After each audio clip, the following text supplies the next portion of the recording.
Hello बच्चों, आज का हमारा टॉपिक है ग्रुप इलेक्ट्रोनेगेटिविटी। ग्रुप इलेक्ट्रोनेगेटिविटी समझने से पहले हमें एटम की इलेक्ट्रोनेगेटिविटी समझना होगा। इलेक्ट्रोनेगेटिविटी का मतलब क्या होता है? इलेक्ट्रोनेगेटिविटी का मतलब होता है द टेंडेंसी टू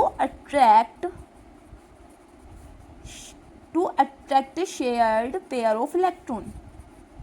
मीन्स किसी भी एटम की वो पावर जो अपनी तरफ को इलेक्ट्रॉन्स को खींच सके उसे हम बोलते हैं इलेक्ट्रोनेगेटिविटी। फॉर एग्जाम्पल, हम एक एग्जाम्पल लेते हैं HCl। हम जानते हैं कि जो कोवलेंट बॉन्ड का फॉर्मेशन होता है वो कैसे होता है? इक्वल शेयरिंग ऑफ इलेक्ट्रॉन से। तो एक इलेक्ट्रॉन H ने दिया और एक क्लोरीन का बॉन्ड फॉर्मेशन में काम हुआ, इन दोनों ने आपस में शेयर किए ये दो इलेक्ट्रॉन्स।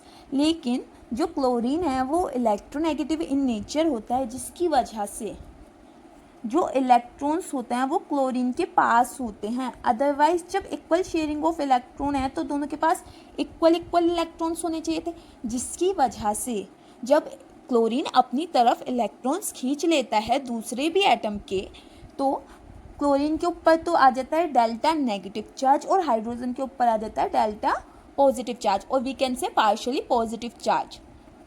अपनी तरफ इलेक्ट्रॉन खींचने की पावर को ही बोलते हैं इलेक्ट्रोनेगेटिविटी ऑफ एन एटम। अब अगर हम बात करें ग्रुप की, ग्रुप इलेक्ट्रोनेगेटिविटी के टाइम आप सबको समझ आ गई कि अपनी तरफ इलेक्ट्रॉन्स को पुल करना। अब बात है ग्रुप की। ग्रुप का क्या, हम ग्रुप से क्या समझते हैं? एक team. Means single atom present नहीं होगा, नंबर ऑफ एटम्स प्रेजेंट होंगे आपके ग्रुप में। For example NO2, cyano group, alkyl group, these are the electronegative groups. अब देखो बच्चों, हमारा सबसे पहला पॉइंट राइज होता है कि हमें कैसे पता चलेगा कि कौन सा ग्रुप कितना इलेक्ट्रोनेगेटिव है। अब देखिए, अगर मैं NO2 का स्ट्रक्चर लिखूं NO negative double bond O, ये हमारा NO2 का स्ट्रक्चर है। साइनाइड का लिखूं तो C triple bond N, CH3 का लिखूं तो CH। इस टाइप के ये हमारे 3 स्ट्रक्चर्स हो गए। तो अब हमें कंप्लीट ग्रुप का बताना है कि इलेक्ट्रोनेगेटिविटी कितनी होगी। नॉर्मली हम बात करते हैं कि जब हम लेफ्ट टू राइट जाते हैं पीरियोडिक टेबल में तो इलेक्ट्रोनेगेटिविटी क्या होती है? इंक्रीज होती है। इलेक्ट्रोनेगेटिविटी इंक्रीज होती है। टॉप से बॉटम जाते हैं तो इलेक्ट्रोनेगेटिविटी डिक्रीज होती है। ये सब बात आपको पता है, लेकिन ये बात हुई सिर्फ सिंगल एटम के लिए। अगर हमारे पास पूरा ग्रुप हो तो हम कैसे डिसाइड करेंगे कि कौन सा ज़्यादा इलेक्ट्रोनेगेटिव है, कौन सा कम इलेक्ट्रोनेगेटिव है? फॉर एग्जाम्पल CH3, हम जानते हैं ये प्लस आई लगाता है और लो इलेक्ट्रोनेगेटिव होता है। अब हम किन बेसिस पे बोल सकते हैं कि एक लो इलेक्ट्रोनेगेटिविटी ग्रुप है या NO2 जो है वो एक हाई इलेक्ट्रोनेगेटिविटी ग्रुप है? उसके लिए हमें कुछ प्रिंसिपल्स पढ़ने होते हैं जो डिफरेंट साइंटिस्ट ने दिए हैं। आज के लेक्चर में मैं आपको 3 प्रिंसिपल सिखाने वाली हूँ जो इलेक्ट्रोनेगेटिविटी कैसे निकालेंगे उसके बेस पर होगा। अगर मैं इस टॉपिक को कंबाइन करूं, ग्रुप इलेक्ट्रोनेगेटिविटी मीन्स पूरे ग्रुप की tendency to attract the share pair of electron towards itself, अपनी तरफ इलेक्ट्रॉन खींचने की टेंडेंसी को ही हम बोलेंगे ग्रुप इलेक्ट्रोनेगेटिविटी। फॉर एग्जांपल, अगर मैं ऐसे लिखूं CH3NO2, ये क्या हो गया? ये एक ग्रुप हो गया। तो इस बॉन्ड के थ्रू ये कितने इलेक्ट्रॉन्स अपनी तरफ खींच रहा है, कितनी एनर्जी से खींच रहा है? ये भी तो हो सकता है कि एक कम खींच रहा है अपनी तरफ। फॉर एग्जांपल, मैं एक बॉन्ड बना रही हूँ R, चलो मैं X ले लेती हूँ एक time, CH3 second X, CH3X। अब देखो बच्चों, जिसकी इलेक्ट्रोनेगेटिविटी ज़्यादा होगी ग्रुप की, मोर इलेक्ट्रोनेगेटिव ग्रुप, तो वो क्या करेगा? अपनी तरफ ज़्यादा इलेक्ट्रॉन्स पुल करेगा। अगर किसी के पास कम इलेक्ट्रोनेगेटिविटी है तो वो कम करेगा पुल, और जिसके पास बिल्कुल लो इलेक्ट्रोनेगेटिविटी है, तो दोनों में इक्वल शेयरिंग ऑफ इलेक्ट्रॉन्स हमें ज़्यादातर देखने के लिए मिलती है। तो अब हम 3 प्रिंसिपल्स पढ़ते हैं, 3 टाइप्स पढ़ते हैं कि हम कैसे इलेक्ट्रो ग्रुप इलेक्ट्रोनेगेटिविटी को फाइंड कर सकते हैं। सबसे पहला आपका प्रिंसिपल आता है मुलिकन अप्रोच, और we can say Mulliken method. Mulliken एक साइंटिस्ट हैं जिनके नेम पर इस मेथड का नाम रखा गया है मुलिकन्स मेथड। अब देखिए, हम किसी एटम के लिए कैसे निकालते हैं electronegativity for a atom. Electronegativity is equals to ionization energy plus electron affinity divided by 2। अब देखिए बच्चों, आयनाइजेशन एनर्जी क्या होती है? किसी भी एटम की गैसियस स्टेट से बाहर वाला इलेक्ट्रॉन निकालने में कितनी एनर्जी लग रही है, उसे हम बोलते हैं आयनाइजेशन एनर्जी। फॉर एग्जाम्पल, ये मैंने Na ले लिया, Na की बाहर वाली शेल में जो एक इलेक्ट्रॉन है वो हमें निकालना है। तो उस इलेक्ट्रॉन को निकालने में जो एनर्जी लगी, उसके बाद Na जो है वो स्टेबलाइज हो जाएगा ना। अगर हम Na का एक इलेक्ट्रॉन डोनेट करा दें तो उसकी शेल कंप्लीट हो जाती है। इसलिए जो एनर्जी इस एक इलेक्ट्रॉन को निकालने में लगी उसे हम बोलते हैं आयनाइजेशन एनर्जी।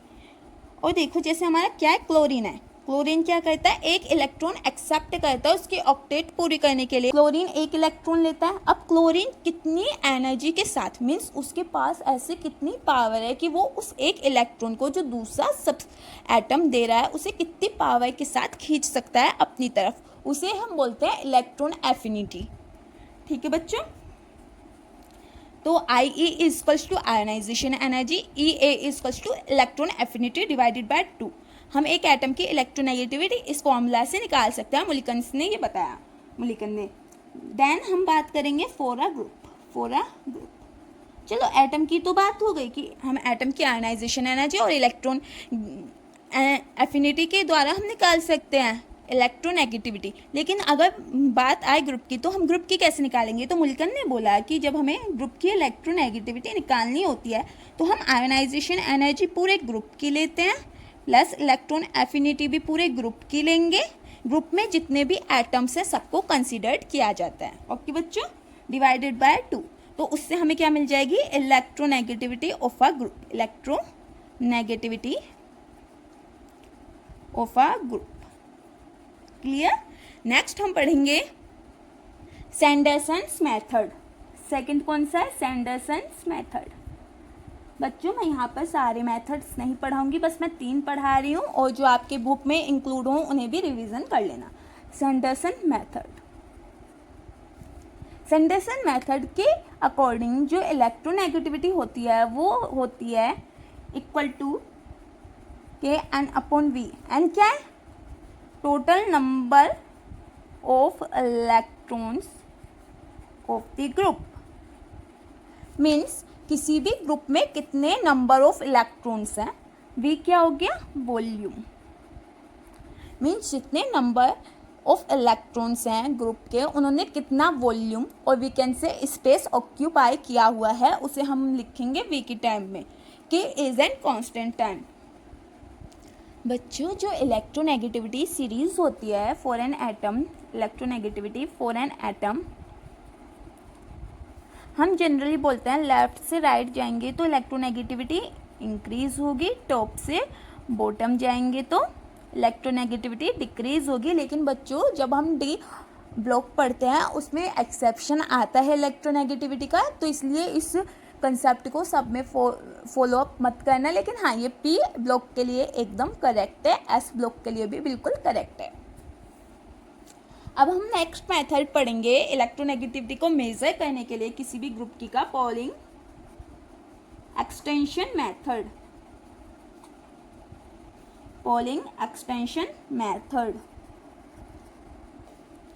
बच्चों देखो, जो पॉलिंग सर थे, पॉलिंग साइंटिस्ट थे, उन्होंने जो मेथड दिया उसे जो था वो था बॉन्ड एनर्जी पर। सपोज मेरे पास कोई HF मॉलिक्यूल है, अब इनके बीच की बॉन्ड तोड़ने में कितनी एनर्जी लगेगी? कोई HH मॉलिक्यूल है, उसके बीच की बॉन्ड एनर्जी कितनी होगी। अगर मैं इस बॉन्ड को डिसोशिएट कराऊँ तो उसमें कितनी एनर्जी लगेगी, एफ के बॉन्ड को तोड़ने में कितनी एनर्जी लगेगी। उन बेसिस पर उन्होंने बताया कि किसी भी हम एटम की कैसे इलेक्ट्रोनेगेटिविटी को मेज़र कर सकते हैं। तो चलिए समझते हैं। Electronegativity of A minus electronegativity of B equal to dissociation energy of A B minus root D dissociation energy of A bond into dissociation energy of B bond. ये इक्वेशन आपके पॉलिंग सर ने दी। जो electronegativity ए electronegativity B है वो है electronegativity of A atom and B atom. D A B क्या represent कर रहा है, dissociation energy of A B. Means A और बी का जब बॉन्ड फॉर्मेशन हुआ है तो अगर मैं इन दोनों के बीच का बॉन्ड डिसोशिएट कराऊँ, इस बॉन्ड को तोड़ूँ, उसमें क्या एनर्जी लगती है, वो ये dissociation energy of A B D A dissociation energy of A bond. Means A और ए के बीच में जो बॉन्ड फॉर्मेशन हुआ है उसको तोड़ने में कितनी एनर्जी लग रही है, D B B dissociation energy of B bond. Means जो बी और बी के बीच में बॉन्ड का फॉर्मेशन हुआ है उसे तोड़ने में कितनी एनर्जी लग रही है। जब हमें ये सब एनर्जीज पता चल जाएंगी तो हम इलेक्ट्रोनेगेटिविटी को इजीली फाइंड आउट कर सकते हैं। R3 for an atom. लेकिन अगर हम ग्रुप के लिए बात करें, फॉर अ ग्रुप, उन्होंने इसी इक्वेशन को एक्सटेंड कर दिया in terms of group. Electronegativity of X minus electronegativity of G equal to D X G minus D X X into D G G. अब समझ लेते हैं इस इक्वेशन को। देखो, हमारे पास कोई मॉलिक्यूल है एक्स और जी, ग्रुप जी एक्स एटम से अटैच्ड है। ये हमारे पास एक मॉलिक्यूल गिवन है। तो देखो बच्चों, जो एक्स के बीच की डिसोशिएशन एनर्जी है हमें वो निकालनी है, दो ग्रुप के बीच के जो बॉन्ड की एनर्जी है वो निकालनी है, और जो एक्स और जी के बीच की बॉन्ड डिसोशिएशन एनर्जी है वो निकालनी है। और जो हमारी इलेक्ट्रोनेगेटिविटी है एक्स की, कोई भी जो एक्स एटम है उसकी जो इलेक्ट्रोनेगेटिविटी है वो हम एटम के थ्रू निकाल लेंगे, एटम वाली इक्वेशन लगा के। तो हमें क्या पता चल जाएगा, ग्रुप की इलेक्ट्रोनेगेटिविटी। क्लियर? तो X G equals to group electronegativity. समझ गए ना? Dissociation energy of X G bond, dissociation energy of X X bond, dissociation energy of group and group bond. तो अब हम बात करते हैं इसकी सीरीज की। वीडियो ज़्यादा लंबा हो जाएगा इसलिए मैं इसमें सिर्फ आपको ग्रुप की इलेक्ट्रोनेगेटिविटी की ऑर्डर बता देती हूँ, ट्रिक को हम शॉर्ट में देख लेंगे। बच्चों, ये ऑर्डर है आपका ग्रुप इलेक्ट्रोनेगेटिविटी का और एटम इलेक्ट्रोनेगेटिविटी का। मोस्टली मेनली ग्रुप इलेक्ट्रोनेगेटिविटी के ऊपर है, बस 2-3 मैंने एटम इंट्रोड्यूस कराए हैं। इसको याद करने की ट्रिक आपको शॉर्ट्स में मिल जाएगी। अब हम देखते हैं इसकी एप्लीकेशन। आखिरकार हमें ग्रुप इलेक्ट्रोनेगेटिविटी पढ़ना ही क्यों है? हम एक एटम से भी तो काम चला सकते हैं, या हमें इलेक्ट्रोनेगेटिविटी का पता ही क्यों होना चाहिए ग्रुप की? देखो बच्चों, सबसे पहला है स्टेबिलिटी। मीन्स मैं एक रिएक्शन कराती हूँ CH3NO2। अगर मैं इसे बेस के साथ रिएक्ट कराऊँ तो ये क्या करता है? बेस का काम होता है मोस्ट एसिडिक प्रोटॉन को एब्स्ट्रैक्ट करने का। तो हमारा क्या फॉर्मेशन होगा? CH2 negative NO2। अब देखिए, जो माइनस चार्ज है मीन्स उस पर इलेक्ट्रॉन की टेंडेंसी इंक्रीज हुई है सिस्टम पर, तो जो NO2 ग्रुप होता है वो इलेक्ट्रॉन विड्रॉइंग होता है। अगर इलेक्ट्रॉन की टेंडेंसी बढ़ेगी सिस्टम में तो वो डिस्टेबल होना शुरू हो जाएगा, लेकिन जो NO2 है वो क्या करता है? अपनी तरफ खींचता है इलेक्ट्रॉन को, जिसकी वजह से सिस्टम जो है वो डिस्टेबल नहीं होता है। एक स्टेबल एनायन का फॉर्मेशन होता है, एक स्टेबल इंटरमीडिएट का फॉर्मेशन होता है। तो इसलिए ये स्टेबिलिटी में पार्टिसिपेट करता है। मीन्स इलेक्ट्रॉन विड्रॉइंग ग्रुप है या हाई इलेक्ट्रोनेगेटिव ग्रुप है तो वो क्या करता है, कार्बन आयन को स्टेबिलिटी प्रोवाइड कराता है। अगर इलेक्ट्रॉन डोनेटिंग ग्रुप है और वी कैन से लो इलेक्ट्रोनेगेटिविटी ग्रुप है तो वो कार्बोकैटायन को स्टेबिलिटी प्रोवाइड कराता है। कार्बोकैटायन क्या है, मतलब इलेक्ट्रॉन की डेफिशिएंसी हो गई है सिस्टम में।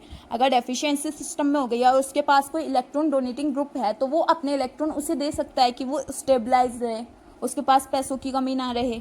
ठीक है, सिंपल, जैसे कि आप अपने फ्रेंड की हेल्प कर दो। एक फ्रेंड गरीब है, एक पुअर है, एक रिच है, तो देखो जब बच्चों पुअर के पास पैसे कम होंगे तो क्या होगा, वो रिच से ले लेगा, तो इन दोनों की फ्रेंडशिप बॉन्ड क्या रहेगा, स्ट्रॉन्ग। लेकिन ये भी पुअर है, ये भी पुअर है, अब इन दोनों को ही पैसे की ज़रूरत है, क्या ये एक दूसरे की हेल्प कर पाएंगे, नहीं कर पाएंगे, इन्हें किसी तीसरे पर्सन के पास जाना पड़ेगा हेल्प लेने के लिए। सेम वही कंसेप्ट इसमें अप्लाई होता है।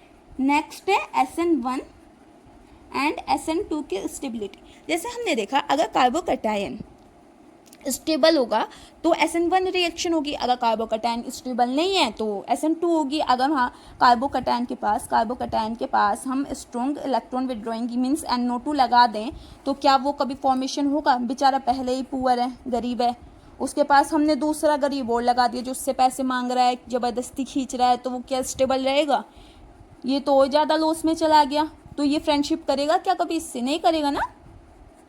तो वही चीज़ होती है। तो हमें ग्रुप इलेक्ट्रोनेगेटिविटी कंसेप्ट से पता चलता है कि हमारी SN1 रिएक्शन होगी या SN2 रिएक्शन होगी। Third, acidity and basicity. Acidity and basicity. अब बच्चे देखो, एसिडिटी और बेसिसिटी, अगर हम बात करते हैं कि कोई ग्रुप इलेक्ट्रॉन्स देना चाह रहा है, कोई ग्रुप इलेक्ट्रॉन्स डोनेट करना चाह रहा है लेकिन उसके पास पहले से इलेक्ट्रॉन खींचने वाला ग्रुप प्रेजेंट है, तो क्या वो इलेक्ट्रॉन दे पाएगा। For example OH NH2। अब आप बताइए इन दोनों में से कौन सा सबसे ज़्यादा बेसिक है, मीन्स कौन अपने इलेक्ट्रॉन इजीली डोनेट कर पाएगा लोन पेयर के। अब ऑक्सीजन क्या है, हाई इलेक्ट्रोनेगेटिव है, नाइट्रोजन क्या है, लो इलेक्ट्रोनेगेटिविटी है, तो ऑक्सीजन से पहले नाइट्रोजन डोनेट कर देगा, तो ये भी इफेक्ट पड़ता है ग्रुप इलेक्ट्रोनेगेटिविटी का। ये क्या है, NH2 एक ग्रुप है, ग्रुप। क्लियर बच्चों। देन फोर्थ कंसेप्ट है आपका substituent effect. Substituent effect in aromatic system, in aromatic system, aromatic system. अब देखो इसे समझते हैं। मेरे पास ऑलरेडी NO2 प्रेजेंट है, मैं इसे किसी लिगेंड के साथ ट्रीट कराती हूँ या कोई भी L स्पीसीज के साथ मैं रिएक्ट कराती हूँ तो वो NO2 की हमेशा क्या करेगा, मेटा पोजीशन प्रेफर करेगा। जब भी इलेक्ट्रॉन विड्रॉइंग ग्रुप प्रेजेंट होता है रिंग में तो वो हमेशा मेटा पोजीशन पर जाता है। इसे हम डिटेल में नेक्स्ट लेक्चर में समझेंगे, ठीक है। Substituent effect in aromatic system पढ़ेंगे ना जब इसे बिल्कुल डिटेल में समझेंगे। ऐसे ही बच्चों देखो, अगर मैं CH3 लगा दूँ, मीन्स टोलिन है हमारे पास एक सिस्टम, अगर मैं उसकी किसी X स्पीसीज के साथ रिएक्शन कराऊँ तो वो क्या प्रोडक्ट देगा हमें, या तो ऑर्थो प्रोडक्ट देगा या पैरा प्रोडक्ट देगा, वो कभी भी आपका मेटा प्रोडक्ट नहीं देगा। देखिए बच्चों, जो NO2 होता है उसका मेटा पोजीशन पर इफेक्ट कम होता है। जब आप बिल्कुल रेजोनेंस से समझोगे तब आपको ये कंसेप्ट समझ में आएगा। अगर आपको ये कंसेप्ट पढ़ना है तो आप मुझे कमेंट कर देना। अगर आपको ये लेक्चर पसंद आया हो तो लाइक करें, शेयर करें और सब्सक्राइब ज़रूर करें और कमेंट में लिखें नेक्स्ट टॉपिक कौन सा चाहिए।